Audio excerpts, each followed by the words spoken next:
Hey, welcome to another Raid Shadow Legends video. Today we're just going to talk about a couple things real quick and then we're going to do Champion Chase.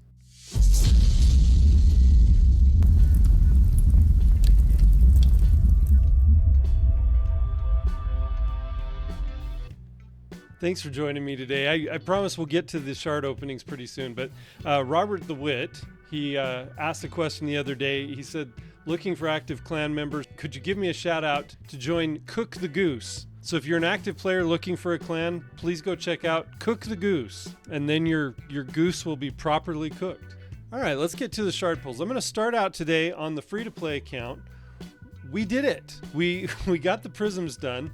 I'll show you here. Yeah, it's gone now, but the Dungeon Divers, and now we have 24 hours before we start another Dungeon Divers, and that'll be the third Dungeon Divers, and hopefully, fingers crossed, we won't have to do that one.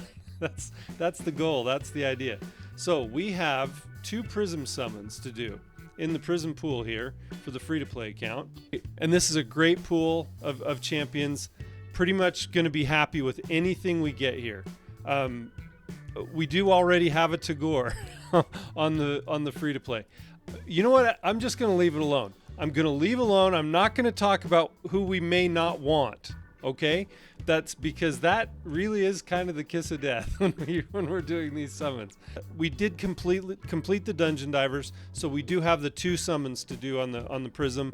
Didn't cost us anything. We were able to do it with the free-to-play, and we're going to be able to finish the Champion Training Tournament just fine. I think it's gone really well, and we're done with Dragon. So yeah, it's going great on the free-to-play. This fragment summon, even for a free-to-play account that was only 2 months old when we started, I think it's been no problem really. So excited to see what we get here in the Prism Shards. I'm a little nervous. Let's see what we get.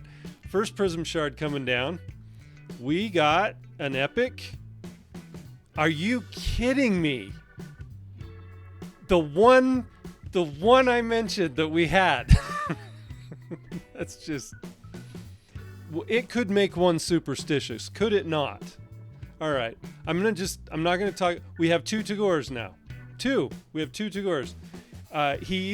He's gonna be Faction Guardian. That's a kind of a no-brainer on that one. Let's see what we get on the other one. Another epic. This is cool. Okay, Cornelia is awesome. I love this champion. She has an AoE sleep. Kind of like Kymar, like we were just talking about. She's also magic affinity like Kymar. You can make her really fast. She can put the other team to sleep, and then you don't have to be completely speed tuned on your team. It's really great skill. Plus, she can solo a lot of bosses. She has this sleep debuff.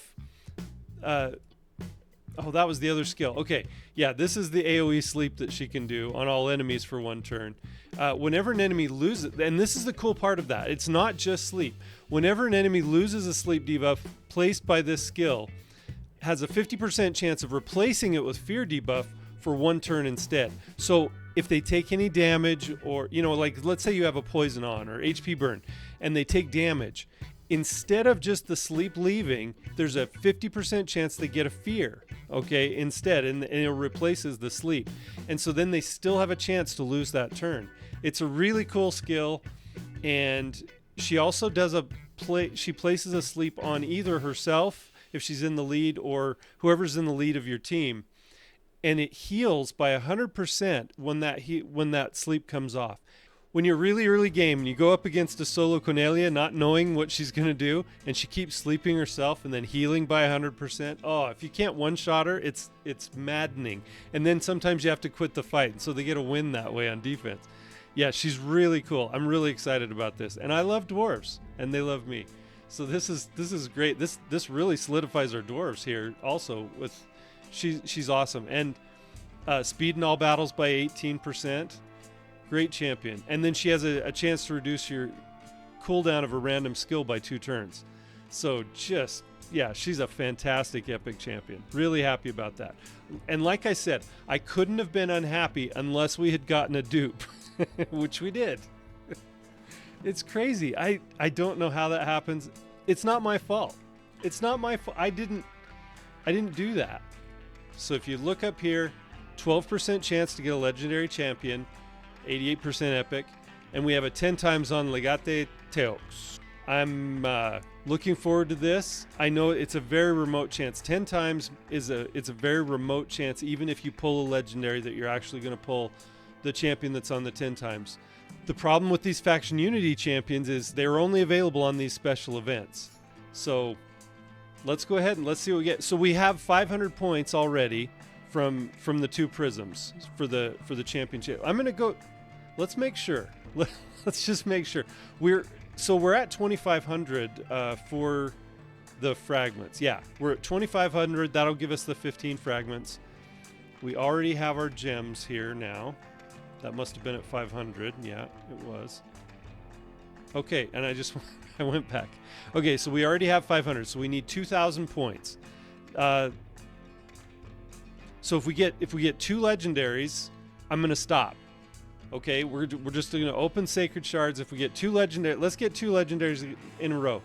Let's get Legate first, and then let's get a Nekmothar. Let's get those 2, and then I'll be happy. Right? Yeah, like that's gonna happen. All right, let's see what we get out of the first. This is the first sacred we're opening on the free-to-play account. It's an epic. It's Alaric the Hooded. Okay, this is kind of crazy, but I'm going to show you something real quick. I'll come back, I promise. But look at our soul collection here. Check this out. We have a 6-star blessing for Alaric the Hooded sitting there. And who do we happen to pull? We also have an Atur, and we have a 4-star blessing for him. It's crazy. The chance of getting a 6-star blessing is so remote. And then that we would pull that champion out of all the epics in the game. It's crazy coincidence. I've never seen anything like that. That's so weird. Okay, I'm not that excited about Alaric the Hooded, but a 6-star blessing, you can put Crushing Rend on him, and you know he's actually a decent champion. He does some debuffing and everything, and so you can either build him for damage or to debuff, but he's cool looking too, so I'm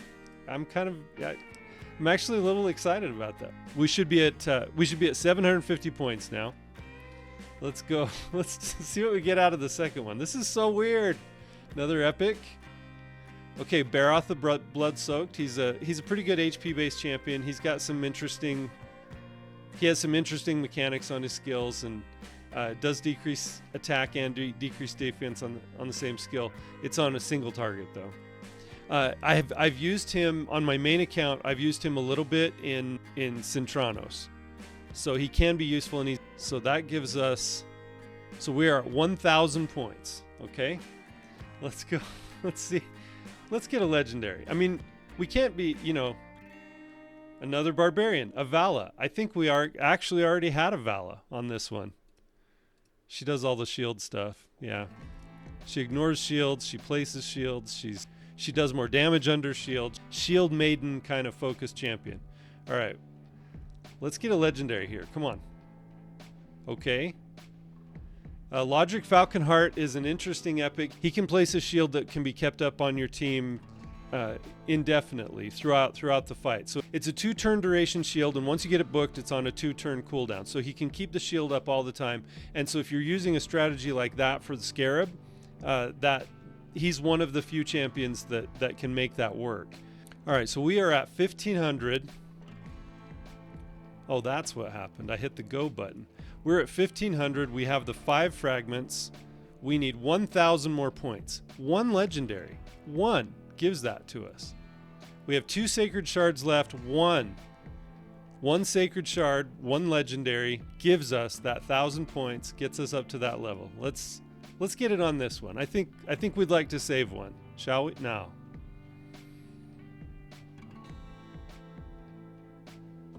That's just okay. So Relic Keeper, if you didn't know, I mean, you probably know this. Relic Keeper is a fusion. It's a permanent fusion in the game that you can do at any time. Very, very easy to do. All farmable champions that go into him, and I'm just really kind of disappointed about that. Let's do one more sacred shard. Come on, let's get another legendary to go to Tashada. Yeah, Tashada's not part of the Lady Mikage fusion. For some reason I had it in my head that she was, but I guess it's Lady Quillen that is, and we already have a copy of her. All right, we need 500 points. I am going to hold off on the free-to-play account for right now. I'm going to hold off. We've got almost 3 days left on the summon event. We've got Classic Arena starting also. But yeah, we've got 500. And so because we have 2 days left on the champ training, I'm going to be pulling a lot of mystery shards. And we're just going to see how many mystery shards I'm able to pull. And then if Clan Boss is kind to us, was able on the free-to-play, sorry, just a little aside here, I was able on the free-to-play to 4-key Nightmare yesterday. So yeah, we've got 4-key into Nightmare. And so and that's just going to be, yeah, and in another hour, we're going to have the Clan Boss reset. So we're going to possibly get another Sacred Shard. There's a chance. It's not a big chance, but it's a chance. So now, yeah, we're 4-keying now on the free-to-play. We're 4-keying Nightmare. And then on the budget account, we are 3-keying now Nightmare. And I was able to throw another key into Brutal. It wouldn't have done me any good to throw 1 key into Ultra Nightmare because the threshold is so high even to get the first chest in Ultra Nightmare. So I didn't do that. But now let's go over to the budget account. We'll do our prism summons on the budget account. Same thing, it's funny. I don't believe we have any of these champions on the budget. A Stag Knight would be big. A Tagore would be big on this account. We already have AoE HP burn, so maybe not a Mordecai, but Rector Drath would be a good one. We do already have a Mausoleum Mage. But Ugo would be great just because we want to start getting into Hydra and any of the legendaries. Any of the legendaries would be enormous. All right, so we have 2 prism summons on the budget. Let's see what we got. It is an epic Doom Priest. That's a good one. I love Doom Priest. Yeah, she's very, very good. She does have increased attack, but the main thing you do with Doom Priest is her passive. She heals all allies by 7.5% of their HP and removes 1 random debuff from them at the start of her turn. You put her in Relentless Gear and she can just cleanse. She's cleansing constantly off your debuffs. You want her fast on your team also, just like most champions, you want them fast. And her speed aura is kind of funny. It only increases the speed of force champions on the team. But yeah, Doom Priest is a great one. I'm really happy with that. That's a really good one. And let's see what else we get. Let's get a legendary for once. We did. No. It's a Kymar. This is fantastic. Oh my gosh, that's so good. Yeah, Kymar is going to be huge on this budget account. Huge. Not only do we have the reset possibility, but he's so good in Arena, especially where we are right now in Arena. His speed aura, everything else about it, he's just great. Yeah, that's I'm so excited about having a Kymar. Wow, first legendary we've pulled from a shard, and it wasn't even a sacred shard. It was a prism. That's I don't know what else to say. That's huge. That's just really huge for the budget account. Really big. Yeah, the first legendary champion that we pull from shards happens to be a Prince Kymar, and I couldn't be happier about it. That's so great. A lot of people wait a long time before getting a Kymar. Some people never get a Kymar at all. Or a reset. He's such a good reset champion. So that gives us the possibility of doing. It's funny. I almost wish that I could kind of match that over on the free-to-play account. The free-to-play account is the one with our seer.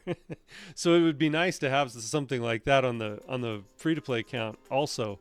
But look at the coincidence there from the coincidence there between the budget and the free-to-play. We got an AoE sleep champion that can be used in Arena as your fastest champion on your team. Kind of funny. I think it's kind of odd. All right, so we were at 761 points. I had been doing some champ training, so that's why we have some points there. All right, we only have 3 sacred shards because we had pulled a few last weekend to be able to get up to that threshold that we needed to on the summon rush. But now, because we're on champion chase, we're still hoping for this Legate, and I am still hopeful for that. But if we just get 3 trash epics, I'll still be happy, because getting a Kaimar is big. All right, let's see what we get from our 3 sacred shards. Another legendary. Okay, that actually works with our Kaimar. I'll tell you why. Zavia she's a great poisoner, great poison champion, and she can really nuke. And so you can set her up as your AoE nuker for waves as long as you've got poisons. So she deals the damage. So she's a poison explosion champion and also does block revive. So if you have, one of those champions that pops up, let's say on a Doom Tower wave or something like that, maybe is it Basilisk? I can't remember. There's one of the lizard men that pops up, or Missionary, or Bucci. I don't know. There's a few champions that have a Torture Helm. That's another one. I don't know if you see a Torture Helm in any waves, but anyway, in Doom Tower waves, sometimes you have these champions that pop up, and it's really annoying. If you're using one of these poison explosion strategies, you can use a Zavia. The trick is now you have to have enough poisoners to go before her, place enough poisons to kill the wave, and then she blows up the poisons and they all die, and then they can't be revived. So it just speeds up the runs if you've got some of those annoying champions that pop back up. But yeah, Zavia is a very good champion, does a lot of damage, very cool. That you don't see her used very often anymore, but I think she can still be very effective. So yeah, that's an exciting one too. Yeah, in this AoE, she attacks all enemies 2 times. Each hit has a 50% chance of placing a poison. That goes up to 75, and you can, with Sniper, you can get up to 80. So if you make her fast enough, she can take 2 turns. So she uses this for her first move, places some poison, and then on her second move, blows the poisons up. But you need another poisoner or 2 with her to be able to place enough poison stacks to be able to blow the poison stacks up to be able to nuke the whole wave. And being force affinity, that can also cause some issues sometimes, but yeah, she can be used very effectively. She has a partner ability with Bellinor, where she can attack one enemy and apply a debuff spread effect, taking 4 random debuffs from the target and placing them on all enemies. So if you have poison on one target, for example, she can attack that enemy, and then she can spread those poisons out to the rest of the enemy team. And then that way, if she got another turn, so you could use either her AoE first or this skill if you have a Bellinor. But Bellinor is a void legendary champion. 2 legendaries in a row out of 2 different types of shards. Like I said, not the most exciting thing that we could have gotten, but very good. This is going really well. We might as well just open the other 2 sacred shards. Let's see what we get. Let's get another legendary. That would be nice. Come on. Let's just do that. Okay, it's an Armina. Armina has a lot of stun mechanics. She's a barbarian champion, magic affinity. Her kit, it's funny. I've tried using her before, and her kit reads better than it actually works, I think. But you see all these, she has AoE decreased defense, and that's kind of the draw of building her. And then she also does decreased turn meter, and then she does stun on enemies that have their turn meters fully depleted. So the stun is only 100% if the turn meters were fully depleted, and she only depletes by 20%. So unless they had all just taken their turn, so you almost have to have her go second, and then to have them deplete their turn meters and then stun them to miss their second turn, which it's not the most useful thing that you can have in a champion. So, but she does fill her turn meter every time they receive a stun. She's a little bit difficult to use, and it's kind of not worth the effort. Because she has the AoE decreased defense, that can kind of be useful, but we have War Maiden for that. Yeah, when I first got an Armina on my main account, I kind of was excited about it because I thought, well, maybe this champion will be good for AoE decreased defense, but I don't even find her to be an adequate replacement for War Maiden, just because she's more difficult to build. Does that make sense? She's, epic books and everything else, and War Maiden is just so easy to build and simple. She just does her job. All right, let's do one more I'm not going to be disappointed no matter. I'm really not disappointed in that either, but let's see what we get. Okay, another epic, and it's a, hey, Nogorio is a very good nuker for Shadowkin. He's an extremely hard hitter. Every once in a while, they used to do an epic fusion in raid. Nogorio was one of those, and I actually did get him on my main account, but I've never used him yet. I just haven't had a need for him. But he does hit very hard, and he's a very good nuker. His double commas, his A1 is called double commas, and that's the weapon that he carries there. But the double commas ability attacks one enemy 2 times, places an extra hit if the champion is under increased attack debuff. Each hit has a 20% chance of placing block active skills debuff for 2 turns. So if you have him built with some accuracy, or you're facing someone without any resistance, you can actually block out their skills. And so, that one you'd want to use against a nuker or something if you're not building him with very much accuracy.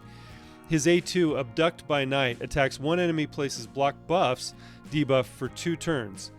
If this champion is under an increased attack, steals all buffs from the target enemy before attacking. The stealing all buffs from the enemy before attacking is a very good skill, and that might be worth building him with some accuracy, because if they've got increased defense or strengthen or something like that, and he's able to steal those, that would maybe offset any of the damage loss that you're having from building him with accuracy, if that makes some sense. So I think it would be smart to build him with some accuracy, because with the buffs, with buffs on champions, especially in arena, it's a big problem. And then his A3 is faster than the eye, attacks all enemies, decreases the cooldown of this skill by 1 turn when attacking under increased attack buff. So it's a 4-turn cooldown, but you get it on a 3-turn if he has increased attack. So you may ask, where do you get this increased attack that you speak of? Well, his Murderer's Lust passive places 50% increased attack buff on this champion for 2 turns whenever an enemy's HP drops below 30%. This buff cannot be removed, so it's a protected buff, and when they drop below 30%, he just automatically gets it.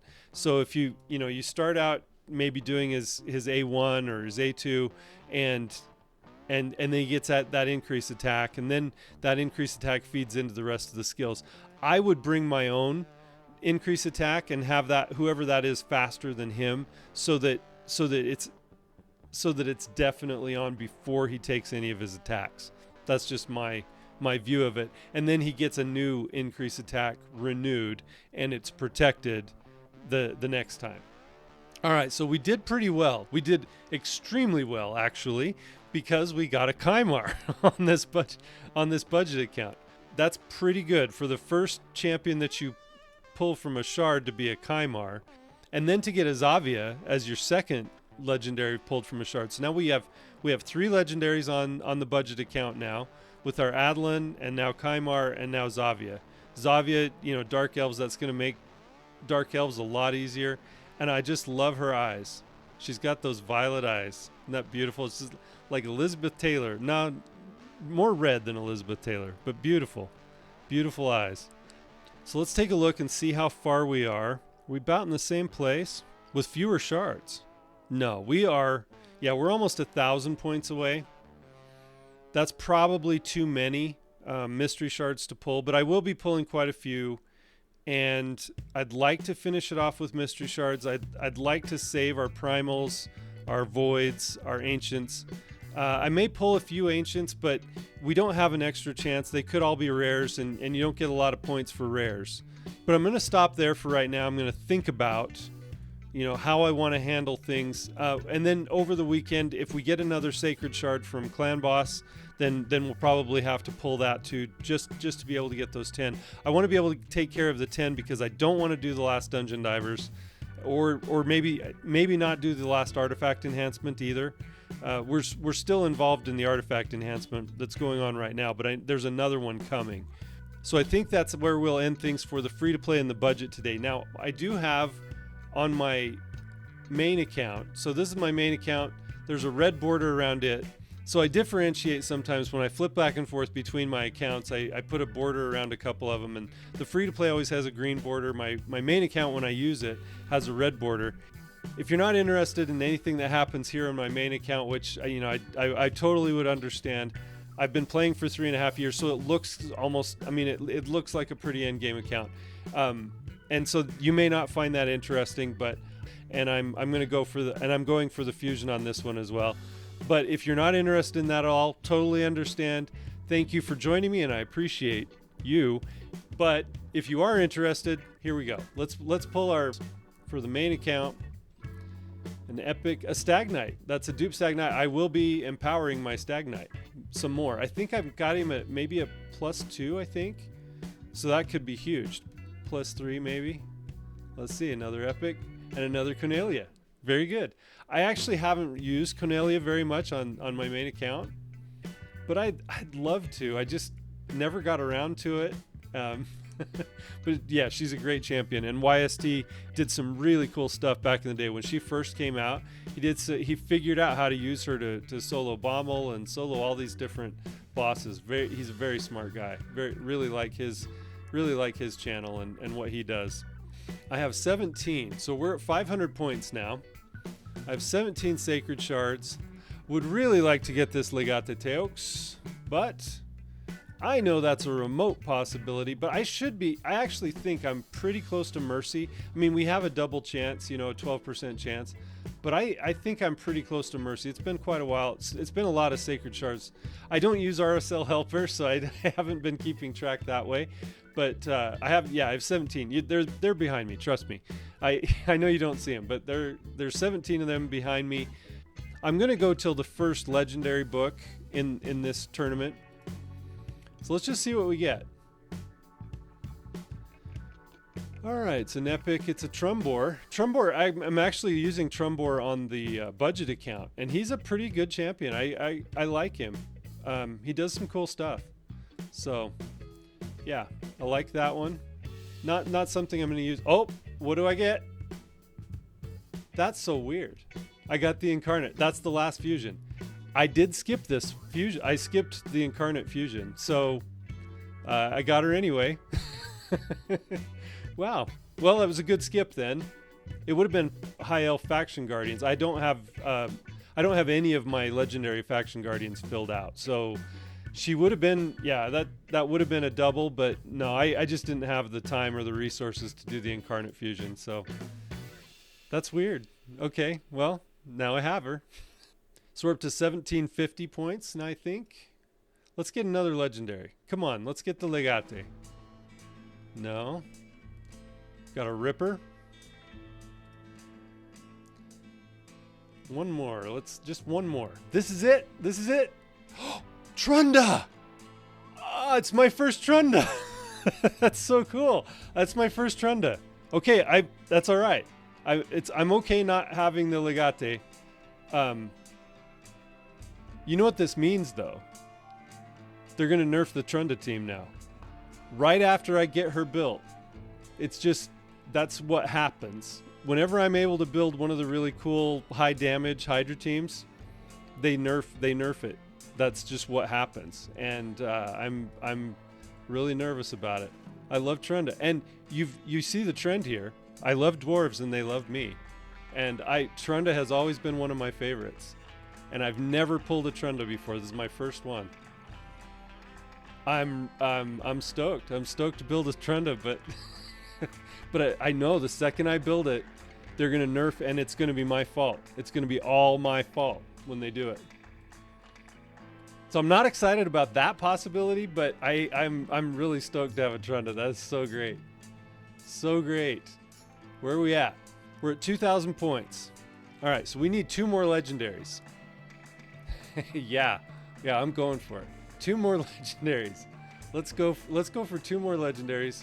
I'm not satisfied. I want the Legate Teox. I know, yeah. I mean the. All right, Chancellor Yasmin. I actually have built a Chancellor Yasmin, a 6-starred, a Chancellor Yasmin. Yeah, that's what I did. Luthia. I've never built a Luthia either. Oh, come on.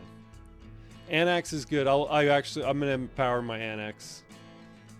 Let's see, one more. That's one more. This will be a legendary. It'll be him. No. Okay, an Aothar. Aothar is a pretty good poisoner.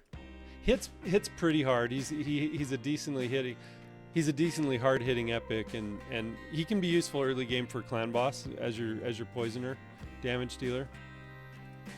But yeah, usually there's better options than Eothar, but sometimes he can be good. Well, that's where we're at. We got to the legendary book. I have a Trunda. I can't complain. I really can't complain. Yeah, that's huge to get a Trunda for my main account. First one ever. I've been missing her. I've wanted a Trunda since I started playing the game. I mean, and now I have one. And now I can build that crazy team because she's really the only element of the team that I was missing. There's several of them out there. And I do. I have a blessing for her. Let's see how many stars blessing I have. It's not a 6-star. I know that. But it's a 3. Yeah. That's not that helpful, but still it's better than nothing. And yeah, that's exciting. I'm excited to build a Trunda. I'm excited to build a Zavia. I'm really excited to build a Kymar and a Zavia on the budget account. The Armina isn't that great, but the Negorio is. The Negorio is a very hard hitter. He can be our main damage dealer at least in Shadowkin, but I've seen him used in Arena before, and he does some good damage. So he might be one that we can use in Arena. I was planning on building the Slixus up here for Arena, but maybe. And then we've got a 5-star blessing for this Necro Hunter, and I do kind of want to see. I'm curious to see how much damage he can do. I've heard that he's a hard hitter, and with a 5-star blessing, he might be pretty good for us. But yeah, Kymar is just that's gonna really make the things a lot easier in Arena. Yeah, poor Haikatoon. She might get replaced as the fastest champion on the team. Although you do have to build the Kymar with some accuracy, and we don't really have accuracy on our fastest gear.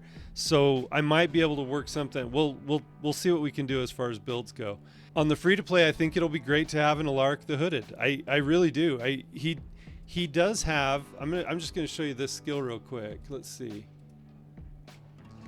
Yeah, and his A3 is an AoE, and it's 100% chance to do decrease attack and decrease accuracy.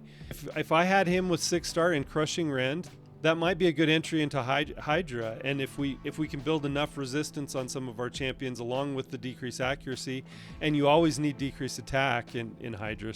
As we get going here, that might be worthwhile. And then he has a chance of removing 2 random buffs from a target before attacking on this Demand Chivalry skill on this A2, and that's on a 3-turn cooldown. He has a 75% chance of stealing 2 random buffs instead if the target has 4 or more buffs. So the more buffs they have, the higher the chance goes. It's 100% if they have 4 buffs, and then it goes down to 75% if they only have 2, or if they have less than 4. So if they have 3 or less. He has some turn meter stuff on an A1, and I don't really pay much attention to it because it's not that good of an A1 skill as far as the turn meter part of it goes. But he does hit decently hard. It's not, he's not the hardest hitter in the world, but he does hit decently hard. Yeah, and Tashada is our first Barbarian Reviver. She actually has a Revive 1 ally with 40% HP and 40% turn meter. That's a pretty good revive for a single target revive. And then heals all allies by 15% of their max HP. So whatever their HP is, she does 15% heal of that. That's along with her revive. So that's a pretty decent skill.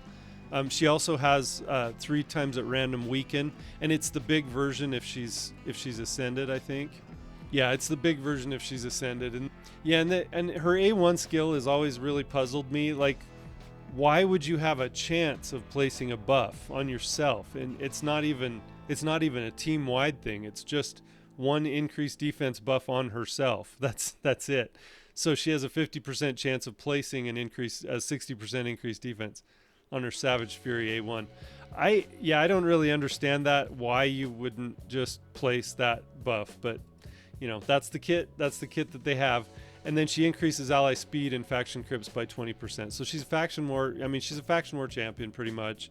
You probably wouldn't use her anywhere else, but having that one reviver is always good in faction wars. But yeah, I mean, you look here at the epics that we have in Barbarians on the free-to-play account, and I think we pretty much have Faction Wars solved. Just with, I mean, we've already got War Maiden built, pretty much. War Maiden isn't 6-starred on this account, but we kind of have her built already, and you know, any of these along with Haikatoon. And as it is, the Barbarians isn't a very tough Faction Wars. It's one of the first ones you usually can get done, and we're pretty well set to do it. And then Logic Falconheart. Having a Logic is good and useful. See, we already had a Miscreated Monster. He can put up a 3-turn shield on a 3-turn cooldown, and so he already does what Logic can do. And because Miscreated Monster is a lot more useful than a Logic Falconheart, I'll be building him. I will not be building the Logic. You know, maybe we'll put him up at 50 or something and use him in Faction Wars in Sacred Order. But to me, if you have a choice between Miscreated Monster and Logic Falconheart, you build the Miscreated Monster. And the fact that he's weak affinity sometimes to the Scarab doesn't matter at all. It's because he's not going to be your damage dealer for the Scarab. I've been using him for a couple of 2-3 years. I've been using him for almost 3 years on Scarab Boss on my main account, and he's not the problem. Sometimes damage dealer is the problem, but not him.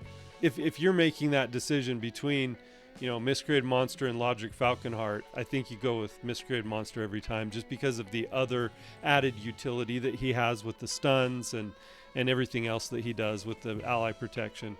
In Orcs now we have Faction Guardians. We have a Tagore, 2 of them. He's such a great champion. Why don't they spread him around a little bit? This account didn't need 2. We could have spread him around to another account, or maybe the budget. Anyway, so we have 2. That's all right. So that was interesting, and I thought it was a lot of fun. So thank you for joining me. I've been Wood, and I appreciate you.